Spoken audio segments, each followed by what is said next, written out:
All right. Good evening, everyone. Day 28 of our practice. So, very close to the finish line. Today is the third day in which we are going to discuss and explore this concept of nothingness.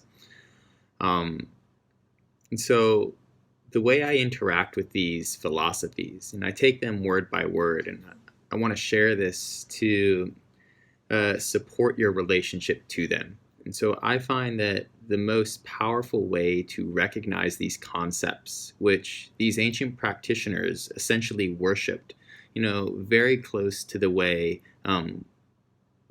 very close to the way in which they worshipped the gods themselves, uh, is I take the time to try and see these philosophies outside in sort of like waking life. And so I was at dinner today walking around sort of the downtown area, and in my head I'm reflecting on nothingness because that's the theme we're focusing on. And I'm watching couples and families and groups of people walk by. And so nothingness is a highly abstract concept. It does not exist in the physical world, right? Even the space between you and your screen is filled with substance. It's obviously filled with atoms, and it's filled with radiation, and it's being sort of moved by gravity. And so there are forces even within the invisible. And so how can we actually take the time to consider nothingness as a real construct? And so I'm watching people walk by, and I'm just imagining, what if the person that is sort of, this person involved in this couple, what if they just disappear, no longer exist? And so this is sort of playing out in the way a fantasy would. But if they disappeared, I can immediately appreciate that in their absence, through their absence, their presence is so meaningful that instead of nothingness, there's this fully realized, fully manifest organism, a person sharing life, sharing time, sharing emotion, sharing thought, sharing identity with their significant other or with their friend.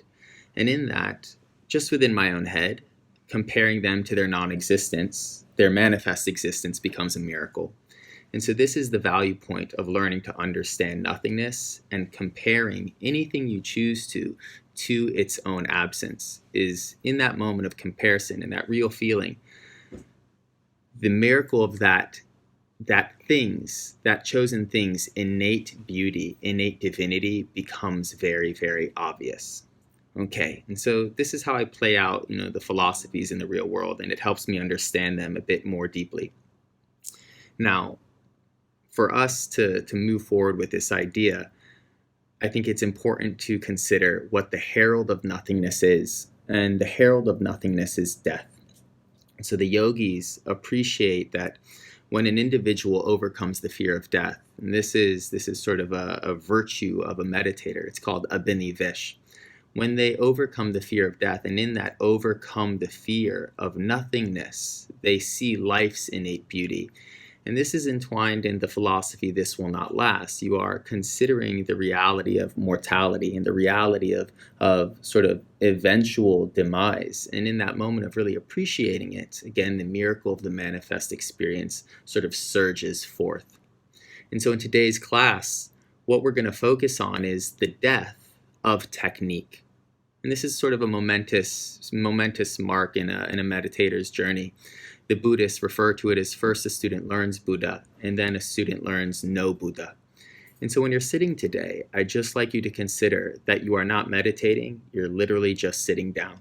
Whether you're focused or distracted, whether you're breathing deeply or slowly, it's not a technique, it's not a thing to do. You're just sitting there, and that in itself is meaningful.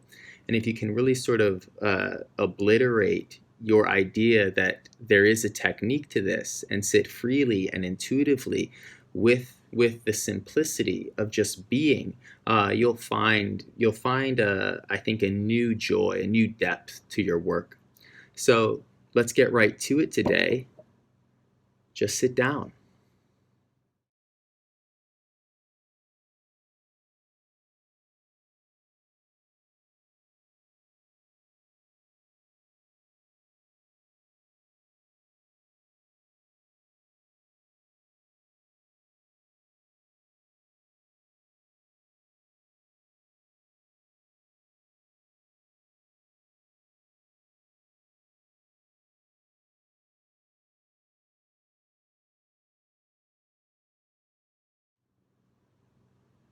And close your eyes. Breathe well.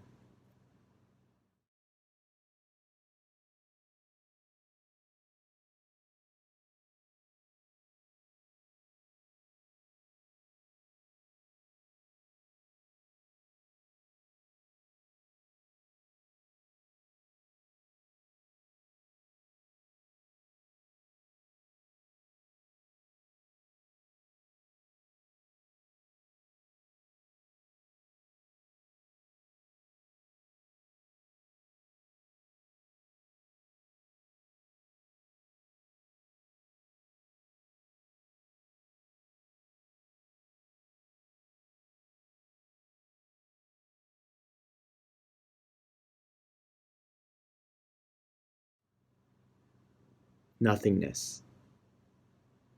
In Sanskrit, the term is Shoonya. It refers to the absence of the manifest, the absence of things, and the absence of ambition, the absence of the will and the need to survive, grow, and evolve. And Shoonya, nothingness, and void, they do not exist in the material world.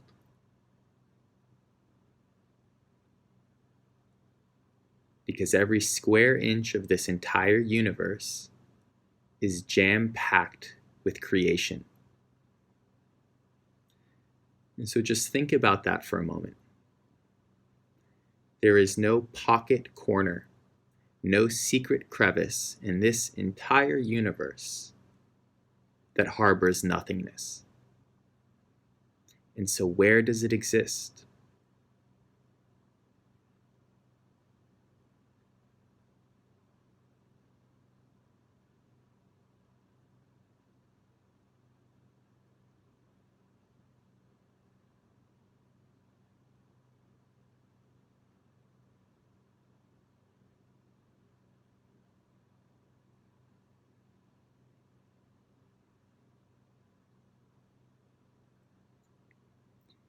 We are in the deepest waters of meditative thought.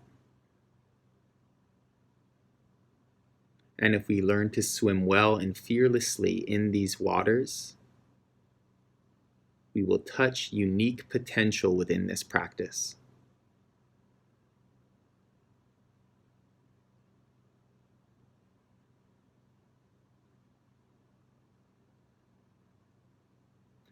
The Zen master EQ shares that nothingness is the delicacy of delicacies.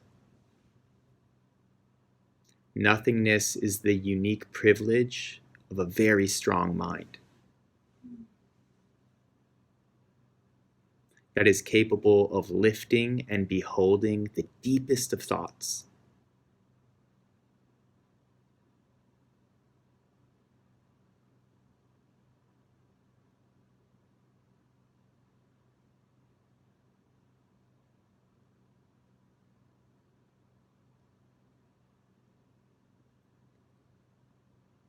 And so we have to approach this concept of shunya inch by inch.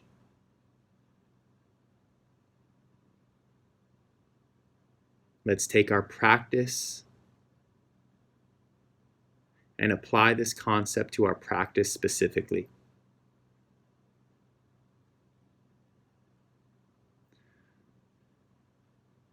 For the first bit of your practice today, as your mind scans your techniques, intervene with the idea that you are doing something, that you are practicing all the things you've learned over this month, and replace it with the idea that you are doing nothing. You're just sitting down. Your eyes are just closed.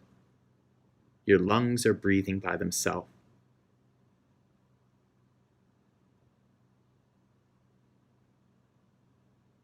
If the mind wanders, it wanders.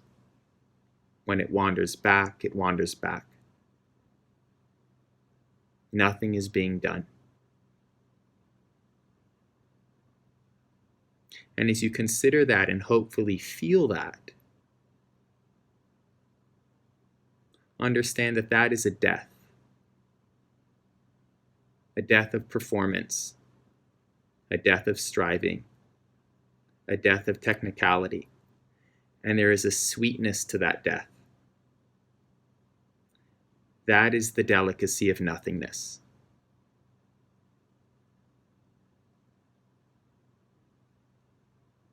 Because it allows us to see what is manifest, what is actualized for what it is.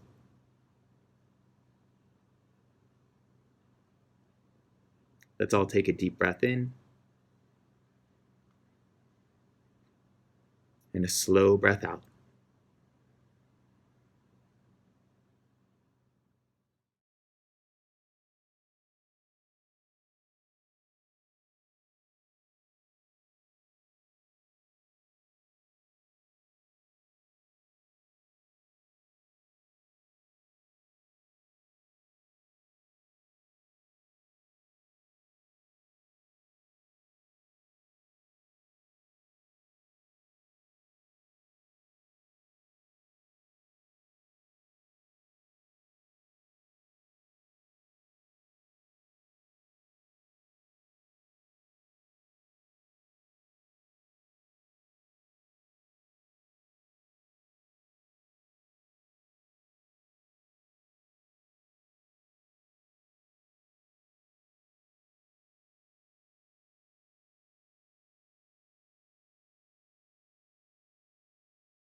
Slow down your breath only to wake yourself up.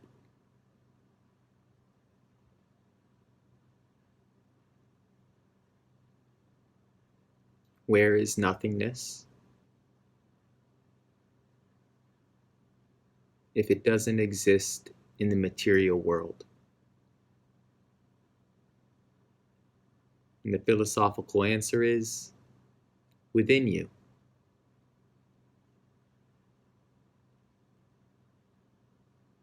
Adjacent to,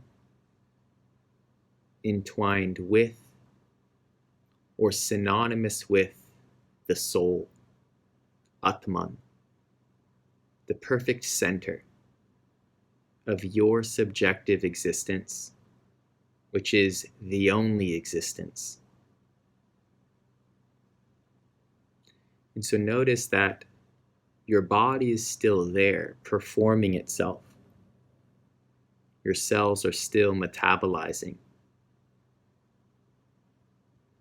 moving, digesting. Your lungs are still breathing. Your blood is still flowing. Nothing has changed. And your mind is still performing itself, bouncing between satisfaction and dissatisfaction, between judgment and awareness, between presence and distraction. The world is still performing the world. Yet, you are waking up to a stillness, and you are waking up to an absence, a quiet, inexplicable, but obvious.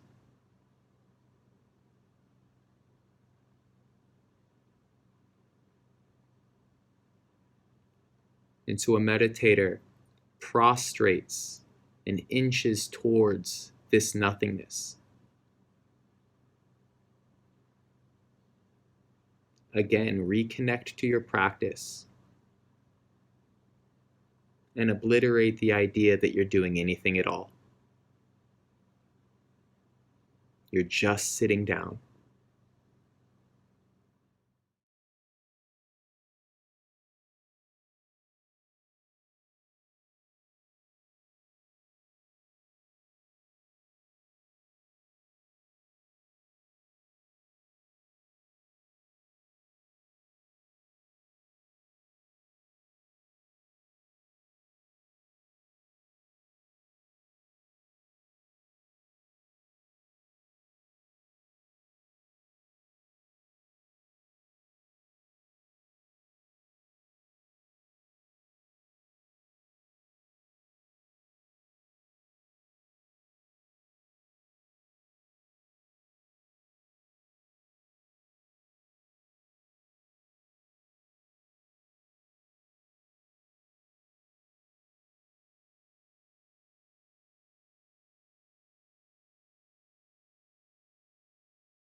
The game is staying awake to the unraveling,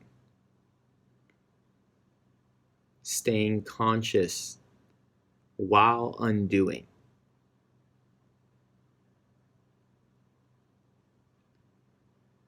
Finding that perfect tipping point where the mind is not overwhelmed with nothingness so much that it becomes unconscious.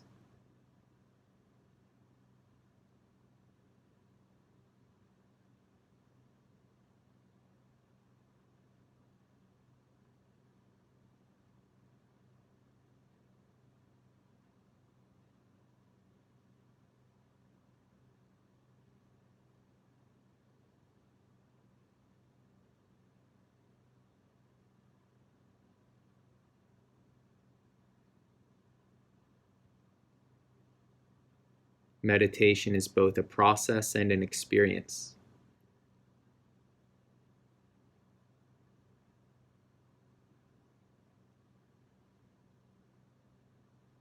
But if you ask a specialist what that process is, Neti Neti, not this, not this. Meditation is not stillness.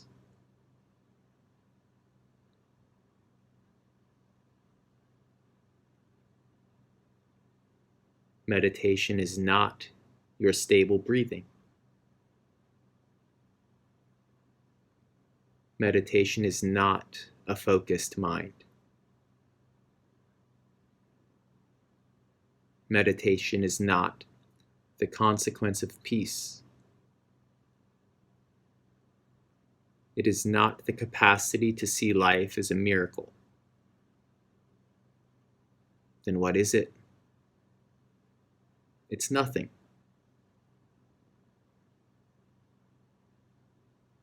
And when we can sit firmly and awake in that nothingness, everything else becomes more beautiful. So notice that now. Externalize your mind. Listen to your environment. Let your awareness sprint outwardly and playfully.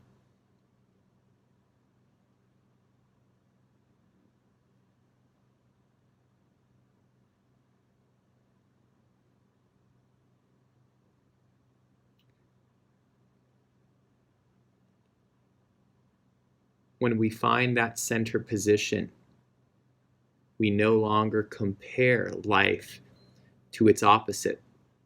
We no longer compare our circumstances or the details of our moments against the fantasies of better versions or the dread of lesser versions of themselves. We see them for what they are, incomparable. And so Shoonya, the void, supports us in collapsing duality and experiencing singularity, non-dualism, Advaita, which you might be experiencing now,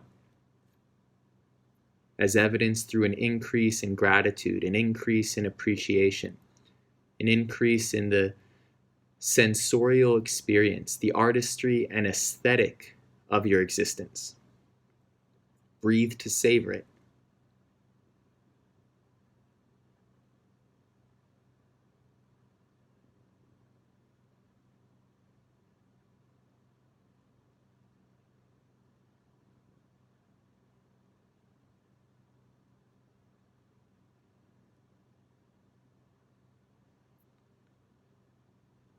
Slow down the breath, not because it's a technique, but because it helps you savor the incomparable moment.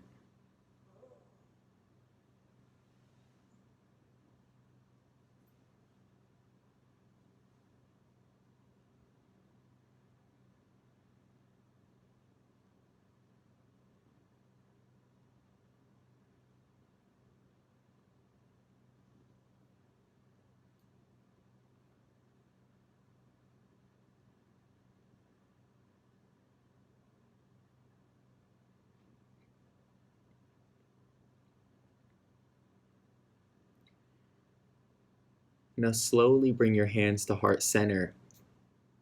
Increase your sincerity Increase your studentship by listening. Back to the first lesson, why do we meditate? Because even in a moment as curated towards peace as this, more than likely within your mind, there is suffering. There is stress, there is impatience, there is confusion, there is expectation. And so we meditate to find an answer to that little thorn we find in the center of our awareness. Why do we meditate? Because deep down, we don't know who we are or why we are, and we know even less about the world.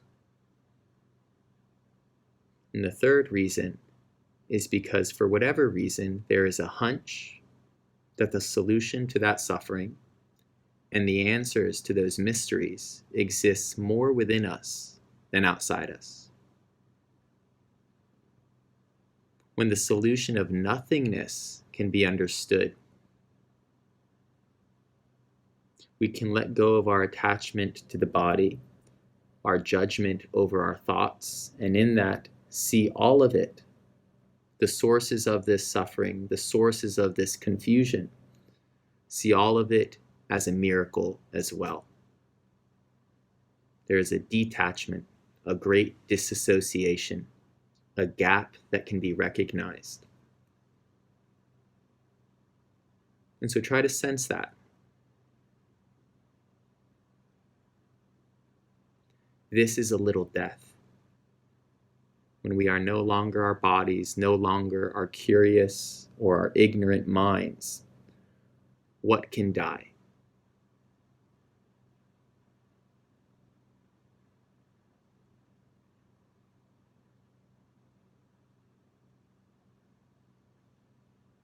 And so in closing, what am I? Neti Neti. Not whatever I think I am.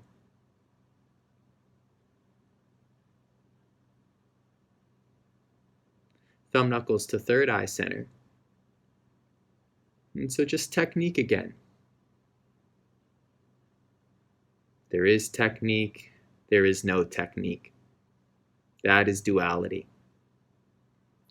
Feel your thumbs pressing into the skin of your forehead. Focus intensely on those sensations. With an exhale, hold your breath for as long as possible, releasing your wrists to your knees, straightening the spine, rebuilding your posture. When you need to inhale, slowly through the nose, and again, hold your breath.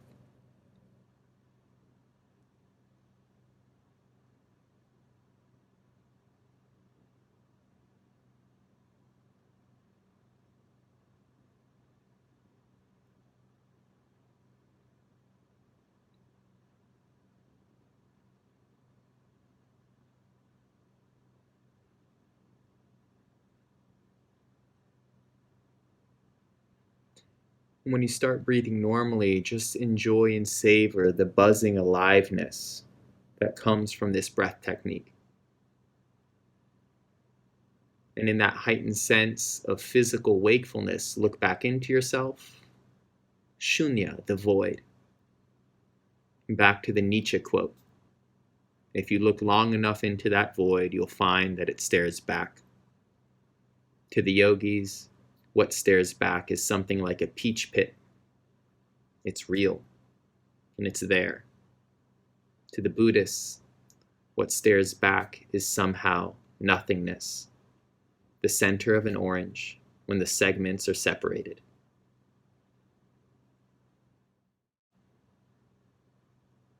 With your next inhale, open your eyes. I'm no longer meditating. The void, the empty bowl, is immediately filled with the experience of life. I'm no longer meditating.